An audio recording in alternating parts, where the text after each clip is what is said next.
بسم اللہ والحمدللہ والصلاة والسلام علی رسول اللہ۔ میرے عزیزو، دورہ استنباط حدیث میں امام ابن حبان کی کتاب التقاسیم والانواع المعروف صحیح ابن حبان کا بڑا اہم کردار ہے۔ جو شخص استنباط حدیث میں مہارت حاصل کرنا چاہتا ہے اس پر لازم ہے کہ وہ امام ابن حبان کی اصل کتاب التقاسیم والانواع معروف صحیح ابن حبان کو لازم پکڑے۔ آگے سمجھیں، اس ساری کتاب کا خلاصہ یہ ہے، امام ابن حبان رحمہ اللہ نے استنباط حدیث پر ہی اس کتاب کو مرتب کیا ہے، پہلی بات۔ دوسری بات، امام ابن حبان نے پوری کتاب کو 5 قسموں پر تقسیم کیا ہے۔ پہلا، اوامر، امر، جن احادیث میں امر ذکر ہے، ان کا ذکر۔ پھر امر کی ابن حبان رحمہ اللہ نے 110 قسمیں بنائی ہیں۔ امر کتنے قسمیں بنائی ہیں؟ 110 قسمیں امر کی بنائی ہیں۔ لغویوں کی کتابیں، اصول فقہ والوں کی کتابیں، فقہا کی کتابوں میں اس قدر زیادہ امر کی قسمیں کہیں ملیں گی؟ نہیں ملیں گی۔ مجھے بتائیں، جب ہم نے استنباط کرنا ہے تو ہمیں پتہ ہونا چاہیے کہ نہیں چاہیے کہ یہاں امر کس معنی میں ہے، کس معنی میں ہے۔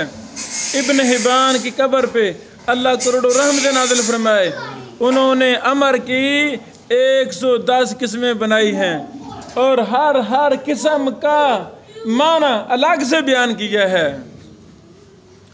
ہر قسم پر انہوں نے آگے دلائل دیے ہیں، احادیث باسند۔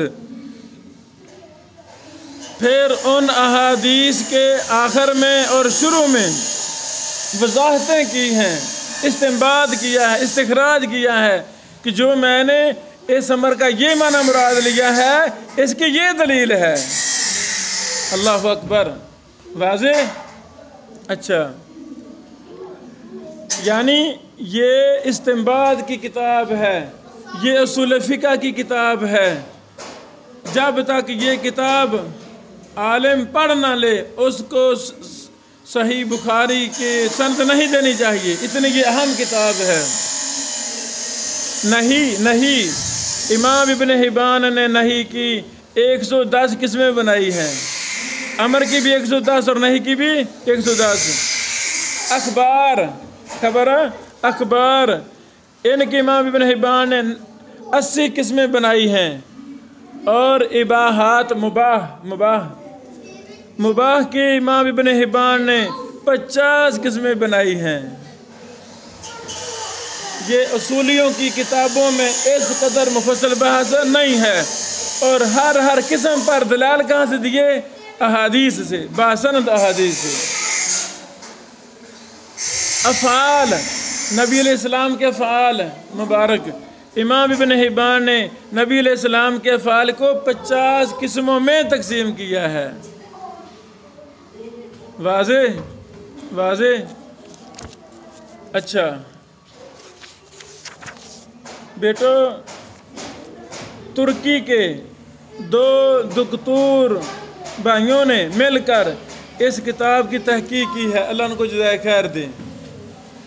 یعنی کتنے کام ہو چکے ہیں، ہو رہے ہیں، اللہ اکبر، کتنے کام ہو چکے ہیں، ہو رہے ہیں مسلسل، لیکن اس کے باوجود بیٹو ہزاروں کام میرے اور آپ کے محتاج ہیں۔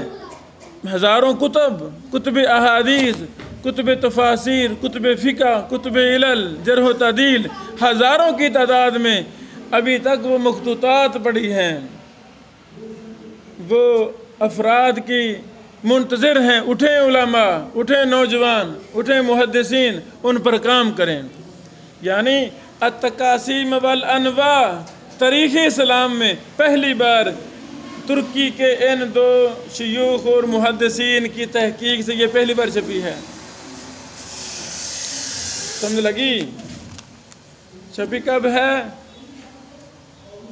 2012 میں 2012 میں چھپی ہے، یعنی 12-13 سال پہلے چھپی ہے۔ 2012 میں 11 سال پہلے چھپی ہے، تو مطلب 11 سال سے پہلے یہ کتاب چھپی نہیں تھی، یہ چھپی پہلی بار اب ہے۔ ابھی بڑی کتابیں سلف خلف کی پڑھی ہیں، یعنی ترکی میں سب سے زیادہ مخطوطات ترکی میں ہیں۔ انشاءاللہ میرا عزم ہے بڑی جلدی میں ترکی کا وزٹ کرنا ہے، وہاں بڑے مخطوطات ہیں۔ سعودی عرب تھوڑے ہیں، دمشق بھی ہیں، وہاں تھوڑے ہیں۔ سب سے زیادہ مخطوطات کا مرجع اور ماوا وہ کیا ہے؟ ترکی ہے۔ ترکوں کی حکومت رہی نا، لمبا عرصہ رہی، تو انہوں نے اللہ نے سے یہ کام لیا ہے ان حکمرانوں سے کہ انہوں نے پوری دنیا سے مخطوطات کو اکٹھا کیا۔ بادشاہ تھے نا دنیا کے، تو وہ بندے بھیجتے تھے، مخطوطات اکٹھے کرتے تھے۔ اللہ اکبر، اللہ ثانی فرمائے۔ ابھی میری چاہت ہے کہ میں اس پر کچھ بحث کروں، اللہ تعالیٰ وقت دے تو ہم ایک ایک قسم پر بحث کریں، مکمل بحث کریں۔ چلو جو ہو سکتا ہے ہم کرتے ہیں۔